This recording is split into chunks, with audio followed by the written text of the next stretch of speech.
Get ready, another Democrat has declared his candidacy for president in 2020. Just another donkey for Donald Trump to trounce? Maybe? We'll talk about it today on The Hollywood Conservative for the Rebel.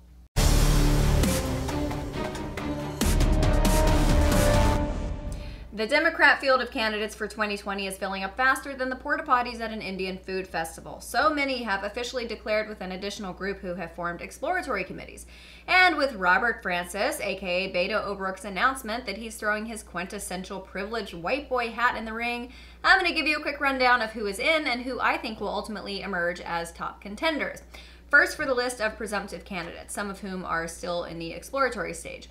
Senator Cory Booker, Senator Kirsten Gillibrand, Senator Kamala Harris, Senator Amy Klobuchar, Senator Bernie Sanders, Senator Elizabeth Warren, Representative John Delaney, Representative Tulsi Gabbard, Julian Castro, John Hickenlooper, Jay Isley, Marianne Williamson, Andrew Yang, Pete Buttigieg, Michael Bloomberg, and Joe Biden is still waffling like a line cook at Denny's.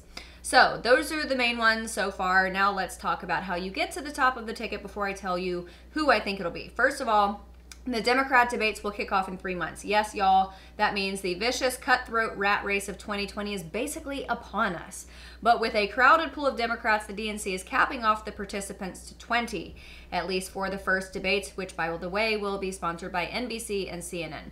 If there are still more than 20 candidates in the running by June, those with the lowest polling numbers will be kicked off the debate stage. Just kidding. There are 2 requirements for participating in the debates, one regarding polling and one regarding campaign finance. Basically, they have to have at least 1% in 3 separate polls, and they must have contributions from unique donors geographically distributed. As of Monday, there are 7 candidates who currently meet those requirements: Joe Biden, Robert Francis O'Rourke, Cory Booker, Kamala Harris, Amy Klobuchar, Bernie Sanders, and Elizabeth Warren. So here's my prognostication. Here it comes. I think it will come down to the 3 Bs: Biden, Beto, and Bernie. Biden is the moderate in this threesome, which means no whips and chains. Just kidding. It's not that kind of threesome. But think about it. Biden has the experience. He's got that down-to-earth, crazy Uncle Joe thing going on, and he's relatively level-headed. Again, that is relative.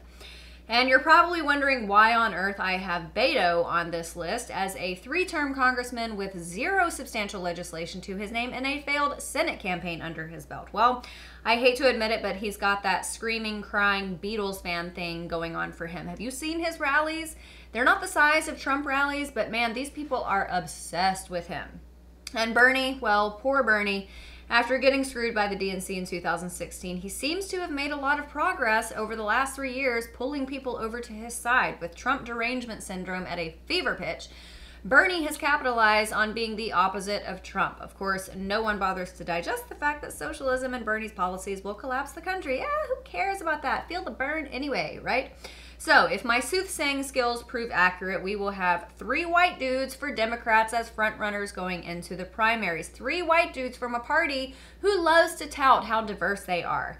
That narrative is going to be very hard to sell to the people on the left who buy into the whole diversity lie. But bottom line, unless Reagan descends from heaven and primaries Trump, I hate to tell you lefties, but Trump is going to win re-election, which means you've got 5 more years of this. Thanks for watching, everybody. Have a great weekend. I'm Amanda Head, the Hollywood Conservative for the Rebel. If you love my commentary and opinions, we have an unlimited supply of them here at The Rebel, so like and subscribe and click that little bell symbol so you never miss a video.